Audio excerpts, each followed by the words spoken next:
for a fan, Yellow Boy, like a nigga might be watching us saying, that's my nigga Yellow Boy right down there. What's a day in the life like of yours? Like you get up in the morning. Oh man, I know. Like I get up in the morning, bro. I start my day off like I go to work in the morning. Yeah, I mean, come home. I'm a family man. Like I'm a husband. I got kids. I got a business. I got music. Like it's my schedule like real busy. And I'm doing stuff like this to build my name up and make connections with good people. You understand? But yeah, like that's what my life consists of. It's an everyday basis. I'm working every day.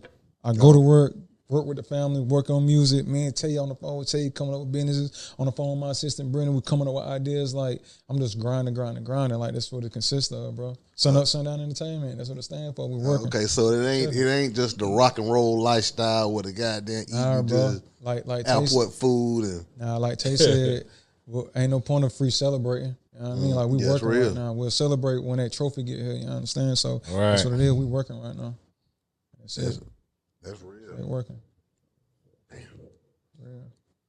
How often do you work on music though? It's really a everyday thing, bro. Like when I'm at work, I'm writing songs. When I'm at work, I'm listening to beats. It's an everyday basis thing. Like on right here, me and Brendan come listening to beats. You know what I mean? So it's like an everyday thing. And Tay got me like that. Cause before I signed with him, I ain't gonna say that I was lazy, but it's good to have somebody that can push you when all your life you been the one that's been doing the pushing. You understand? So it's an everyday basis thing over me. So it's like a team effort. Like this y'all team right here, or it's more people that's behind the scenes. We got a few more artists that we have, but once I get that work ethic and understand what it take to make it, and then get them around the talent, they're gonna be all right because who they looking up to is people I know.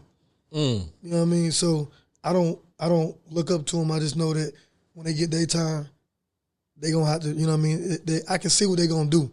Meanwhile, they gotta be conditioned and ready. Right. You know what I mean? So once I get him to turn over records, because by me working with Days, I ain't never seen a person turn on a record that fast. So he got to make. We gotta get him on here. He got to get them. You know what I'm saying? So, and what he having to deal with and fight is South Carolina itself. You know what I mean? Because I ain't never been on no drugs and shit, but I know when I'm here, I'm depressed because I realize that the city ain't got shit to make it, and I'm just being 100. Like even though I stay in my house, I got 6 bedrooms, it's over me, $500,000 over that. I'm still depressed because don't matter if I get out and turn right or left, it ain't nowhere for me to go, nothing for me to do, and I'm still gonna bump into some bullshit. Right. So it don't even take me being on drugs to realize that I can see what you're fighting against. Right. You know what I'm saying? Then you talking about people ain't never made it.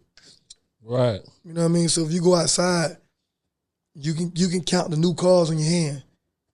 And damn knows you can count if it's a black person driving that motherfucker. Right. So again, I know what you're dealing with mentally that another person don't realize. You see what I'm saying? Then you can go down the street, like I said, 2 hours away, and I can immediately pull up, and all my niggas got Rolls Royces and goddamn Ferraris and the motherfuckers Maybach Sprinters and shit. And you think the motherfucker renting, and they got plenty of goddamn cars. Facts. Right. You see what I'm saying? But it just they got the title. They got everything that you need, and including the motherfuckers that own the clubs, own the lounges. You know what I'm saying? Yeah. So it just knowing the value of who you is, because right now we can be sitting here and a nigga say we ain't worth shit, but then you can go down the street and your value just went up 200,000 or 300,000. Right.